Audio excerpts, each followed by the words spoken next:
തന്നെ സുഖമല്ലേ 12:45 ആയപ്പോൾ നമ്മുടെ കമ്പനിയിലെ വർക്കും കാര്യങ്ങളെല്ലാം കഴിഞ്ഞ് നമ്മൾ കളമശ്ശേരി നമ്മുടെ ഹോസ്റ്റലിലോട്ട് എത്തി. അങ്ങനെ ഹോസ്റ്റലിലോട്ട് എത്തി ആദ്യം നമ്മൾ പോയത് കൾച്ചറിലോട്ടാണ്. കൾച്ചറിൽ നിന്ന് നമ്മൾ എന്നും ചായ കുടിക്കുന്നതാണ്. പക്ഷേ ഇന്ന് ചായ കൂടെ നമ്മൾ ബൂസ്റ്റ് വാങ്ങിയിട്ടുണ്ട്. കാരണം ഇന്ന് നമുക്ക് ശമ്പളം കിട്ടി. വിട്ടോ കുറഞ്ഞു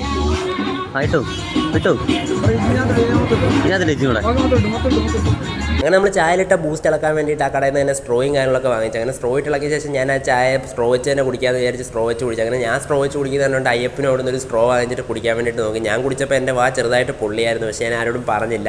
അങ്ങനെ അവൻ കുടിച്ചപ്പോൾ അവൻ്റെ വായും പൊള്ളി. അവൻ റിയാക്ഷൻ ഇട്ടില്ല വീഡിയോ എടുക്കുന്നുണ്ട്. പക്ഷേ അവൻ പിന്നെ സ്ട്രോ വെച്ച് തിരിച്ച് ചായയിലോട്ട് ഊതി.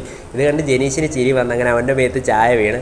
അങ്ങനെ കിട്ടിയ ശമ്പളത്തിന് നമ്മൾ ബൂസ്റ്റൊക്കെ വാങ്ങിച്ച് ലാവിഷായിട്ട് ചിലവാക്കി ചായയൊക്കെ കുടിച്ച് അവിടെ നിന്ന് ഇറങ്ങാൻ പോയപ്പോൾ നയൻകൃഷ്ണയൊക്കെ വന്നു. അങ്ങനെ അവനൊരു ഡാൻസ് കളിച്ച് കാണിക്കാമെന്ന് പറഞ്ഞു. അപ്പോൾ നിങ്ങൾ ആ ഒരു ഡാൻസൊക്കെ കണ്ടിട്ടേ പോകാം. അപ്പോൾ ഈ ഒരു വീഡിയോ നിങ്ങൾക്ക് ഇഷ്ടപ്പെട്ടുണ്ടെങ്കിൽ തീർച്ചയായും വീഡിയോ ലൈക്ക് ചെയ്ത് ചാനൽ ഇപ്പോൾ തന്നെ സബ്സ്ക്രൈബ് ചെയ്യുക.